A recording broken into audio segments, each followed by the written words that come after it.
Have you ever glanced at your home and felt something was missing? That spark of seasonal cheer, perhaps? Imagine the transformation as we embrace the colors of the seasons. Valentine's Day, Mardi Gras, St. Paddy's Day, Easter. And as spring unfurls fully, your flags can bloom alongside, welcoming warmer days with vibrant colors and lively patterns. Why settle for the ordinary when you can DIY? Dive into crafting your unique flag, adding a personal touch to your seasonal decor. Witness the transformation. What was once a bland facade now bursts with character and festive flair, thanks to your creativity. And the best part? Sharing this joy.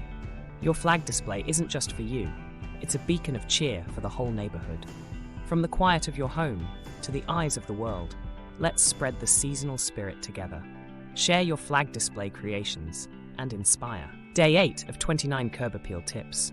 Brought to you by Chris Cunor. Get your key from Cunor. Henthorne Real Estate, 321-229-7698. Make sure to like, share and follow. See you on day 9.